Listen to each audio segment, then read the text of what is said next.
लेकर जाएंगे, लेकर जाएंगे, लेकर जाएंगे।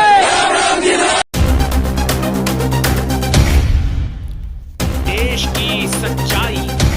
सच छुपने नहीं देंगे। आदाब, मैं हूं हाफिज गुलाम सरवर और आप देख रहे हैं देश की सच्चाई।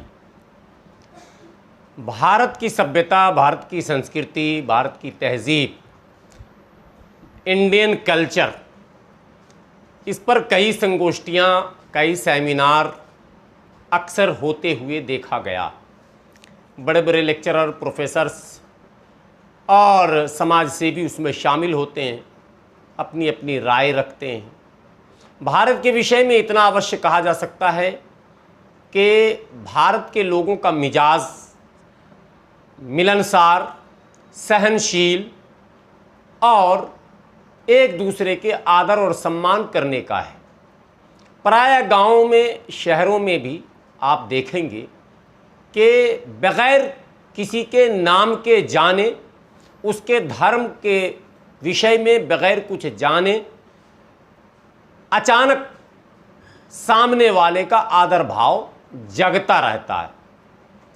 कई बार मैं स्वयं यात्रा पर रहता हूं और कच्चे पक्के, खट्टे मीठे अनुभव लेता रहता हूं।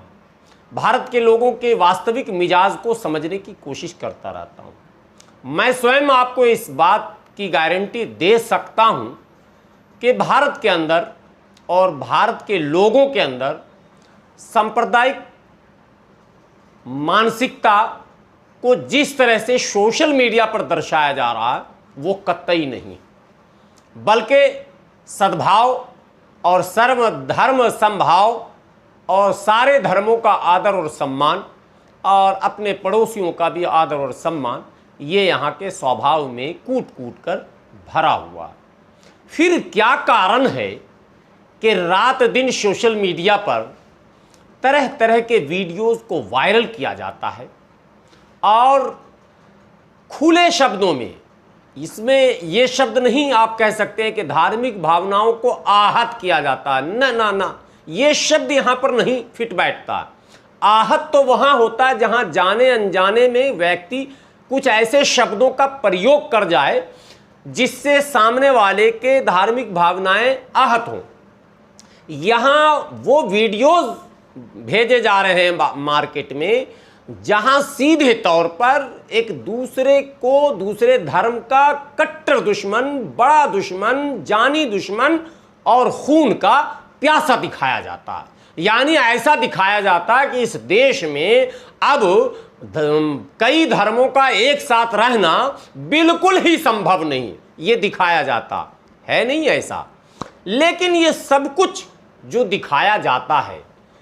वो केवल आवाम नहीं देखती है, सरकार में बैठे लोग देखते हैं, प्रशासन के लोग देखते हैं, पुलिस के पदाधिकारी देखते हैं,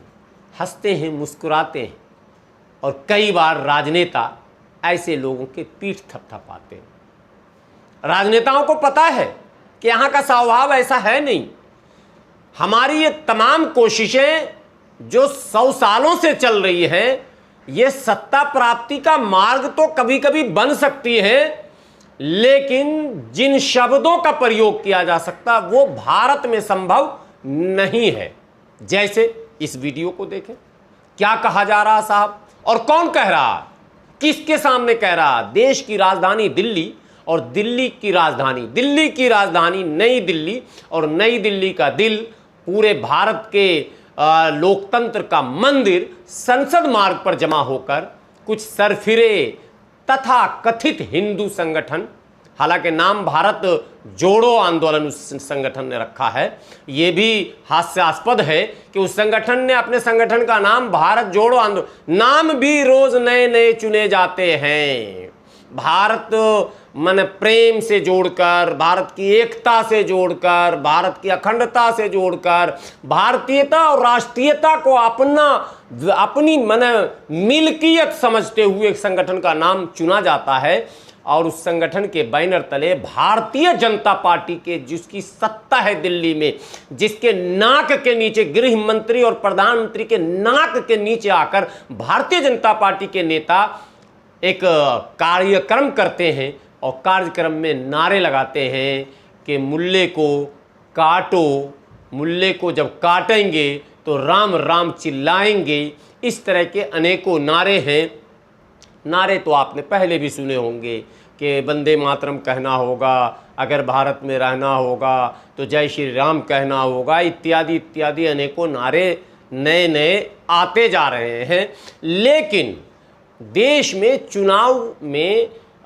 ध्रुवीकरण करने के लिए अक्सर इस तरह के कथित संगठनों को, जो संगठन का कहीं उसका दफ्तर और कहीं कार्यालय नहीं होता है, बल्कि कुछ सरफिरों को पैसे देकर जमा किया जाता है और एक काल्पनिक नाम चुन लिया जाता है और उसे वहाँ पर खड़ा कर दिया जाता है किसी भी ABCD जगह पर, और वहाँ से उन लोगों के तमाम गतिविधियों का वीडियो वायरल होता है। अफसोस इस पर भी नहीं है, अगर मुट्ठी भर लोग ये कारनामा करते हैं तो ये भारत के लोग नहीं हैं और भारतीय सभ्यता और संस्कृति से इनका कोई लेना देना, और ये हिंदू भी नहीं हैं। धार्मिक दृष्टिकोण से ऐसे लोगों को हिंदू नहीं कहा जा सकता है, क्योंकि हिंदू धर्म में आतंकित करने वाले शब्द, हिंदू धर्म में देश को कलंकित करने वाले शब्द और हिंदू धर्म में अलगाव को बढ़ावा देने वाले शब्दों को अगर शामिल किया जाता है तो फिर हिंदू धर्म के तमाम धर्मावलंबियों के चिंता का विषय बन जाता है। इसलिए मैं ये भी कह सकता हूँ कि ये हिंदू भी नहीं है, ये कथित तौर पर अपने आप को स्वघोषित हिंदू और स्वघोषित हिंदुओं का अगुआ और नेता भी कहते हैं। लेकिन इनके नारे पर चुप्पी जो लोग साधे हुए हैं, शासन और सत्ता में बैठे लोग,